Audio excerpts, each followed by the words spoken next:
Hi, I'm Ron Lefferts. I'm the Global Head of Technology Consulting for Protiviti. I'm here today with my colleague. Yes, my name is Tyrone Canaday. I'm the Global Head of Innovation at Protiviti. Hi, and we'd like to welcome you live from the floor of the New York Stock Exchange, where we're here on behalf of the Museum of American Finance and the C-Suite video series on Disrupting Wall Street, the Power of FinTech.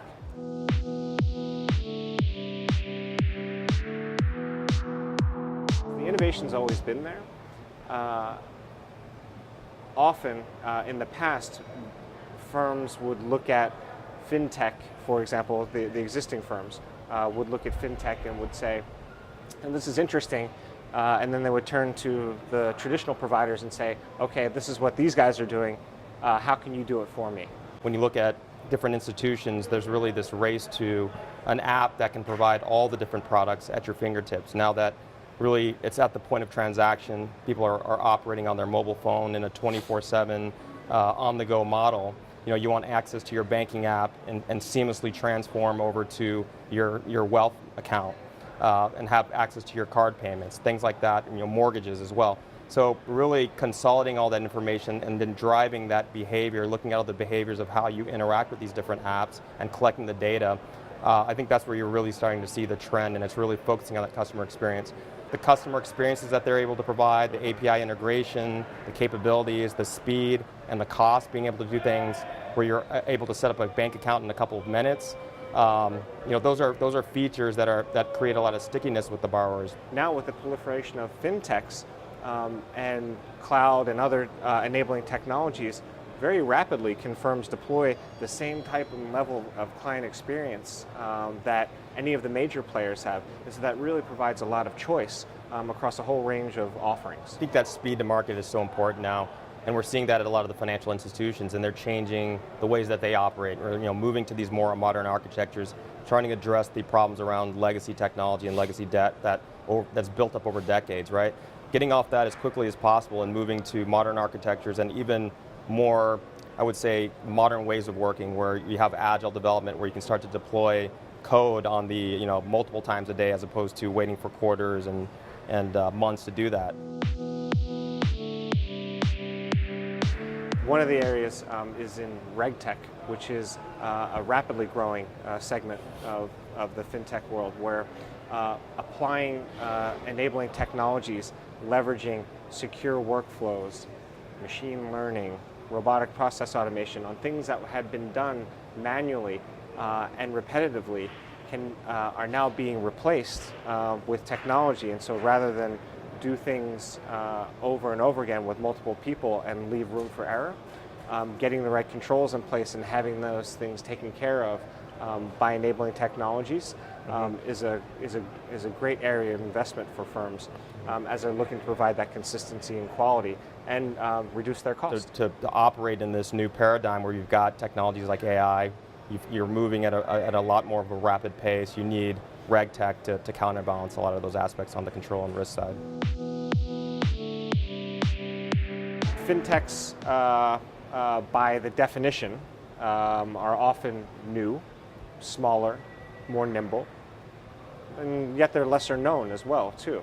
Now, they may have individuals who are part of the team who have great experience, but the fact is their products are new. As you start to work with companies, that cultures are totally different, right?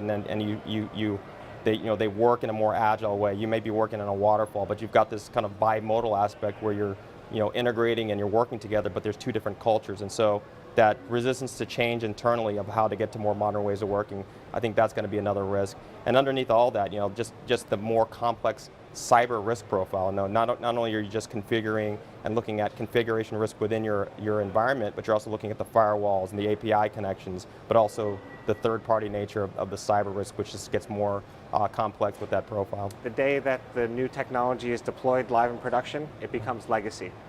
And so one of the other risks and challenges is as you deploy this new technology, without a broader set of frameworks about how that's going to be managed, how redundancy is going to be built into, and that new dependency that has just been created on that technology, on that company, that you may not have some familiarity with.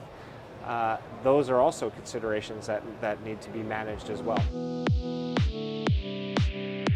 those two categories, run the bank and change the bank, which are often used, are need to be kept in balance. And so I do feel that the rise of fintech has pointed to the fact and the frustration of many institutions of having to spend too much money on running the bank and keeping up with things such as regulatory change, and finding ways with new and open technologies who are fit for purpose and who are fit for dealing with these changes more rapidly to drive the cost down.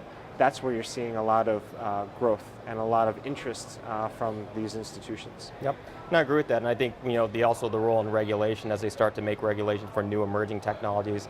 You're starting to see a lot more thematic things out in the industry where you've got technologies like AI coming in, where now you can have artificial intelligence start to do things like credit decisioning, and so you're having these more of these thematic topics around ethical AI and how do you have diversity of thought on how you create some of these algorithms. And I think those are aspects where they're not answered yet, but those are questions that both the regulators and the banks have to look at, and how do you start to solve that together.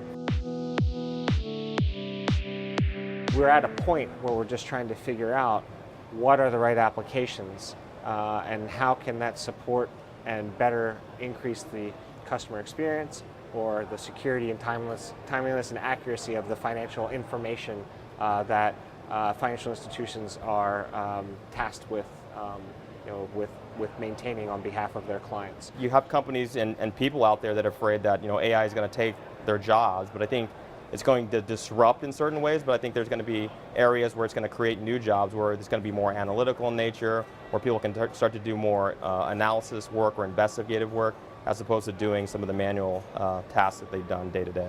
I'm not going to pretend to know where the next best great thing happens, but I do know that best-in-class firms are enabling themselves to rapidly assimilate and move to where that next great capability is, through having great people who are technical and having open architectures that support the rapid integration of things that are developed within their own house or through partner and ecosystems.